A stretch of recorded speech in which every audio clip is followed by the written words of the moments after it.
As the petitioner, Attorney General Garland's attorney, Solicitor General Elizabeth Prelogar, is first to present her oral argument. Mr. Chief Justice, and may it please the Court, the Gun Control Act imposes straightforward but essential requirements. Firearm sellers and manufacturers must mark their products with serial numbers, maintain sales records, and conduct background checks. The industry has followed those conditions without difficulty for more than half a century, and those basic requirements are crucial to solving gun crimes and keeping guns out of the hands of minors, felons, and domestic abusers. The Gun Control Act does claim to impose requirements on the sellers and manufacturers of firearms. It also defines what is a firearm, which we'll get into later. But in recent years, companies like the respondents here have tried to circumvent those requirements. They've begun selling firearms as easy-to-assemble kits and frames and receivers that require minimal work to be made functional. They've advertised the products, in their words, as ridiculously easy to assemble and dummy-proof, and touted that you can go from opening the mail to have a fully functional gun in as little as 15 minutes. No serial number, background check, or records required. The problem, as Mr. Garland claims, is that people have been manufacturing things that are not firearms but can be made into firearms.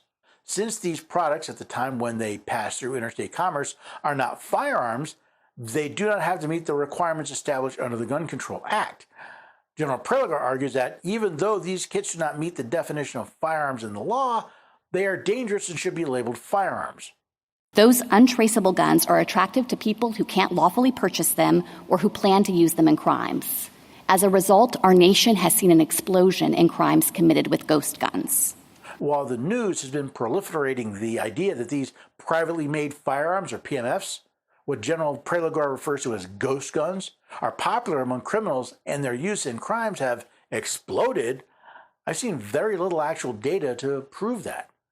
For example, in the ATF's crime guns recovered and traced within the United States and its territories, we read, law enforcement agencies recovered and submitted 37,980 suspected privately made firearms, PMFs, to ATF for tracing between 2017 and 2021. Now, first of all, just because a firearm is submitted to the ATF for tracing does not mean it was used in the commission of a crime. Compare the 37,980 PMFs submitted to the ATF with the 1,922,507 total firearms submitted during the same time frame, and you'll see they represent just under 2% of all guns submitted to tracing. The ATF claims the dramatic rise in trace submissions involving PMFs reflect both increased criminal use of the firearms and enhanced awareness among law enforcement that ATF will process trace requests for PMFs. However, they seem to ignore both the fact that privately made firearms have grown in popularity, along with ATF's own fear-mongering campaign regarding ghost guns. Let's go back to General Prelogar's argument. In the face of that public safety crisis, ATF promulgated this rule to underscore 2 points about the Gun Control Act's plain text. Notice the law has not changed, but ATF promulgated a rule. This is important for two reasons. First, a rule from an executive agency is not and cannot be law, since all power for making law is vested in Congress, Article 1, Section 1. Second, agency rules are not listed as part of the supreme law of the land under Article 6, Clause 2. This tool will be an important part of our discussion later. First, a weapon parts kit that can readily be converted to function as a gun with common tools, often in under an hour, is a covered firearm. Says who? It certainly isn't Congress or the people they represent. Rather, it's a group of bureaucrats who claim that a parts kit is a covered firearm. That's something those bureaucrats are not authorized to do. Second, a product is a frame or receiver under the Act, even if the buyer must drill a few holes or remove a few superfluous pieces of plastic to make it functional. Again, says who? Because according to the respondent in the case of City of Syracuse versus ATF, the agency stated that unfinished receivers did not meet the statutory definition of a firearm. Both of those points are consistent with how ATF has interpreted and implemented the Act across 5 decades and 11 different presidential administrations. If the respondent is correct, that statement is not true. They claim that just a few years ago, the ATF stated the exact opposite. Besides, does a wrong decision become right simply because it was followed for a long time?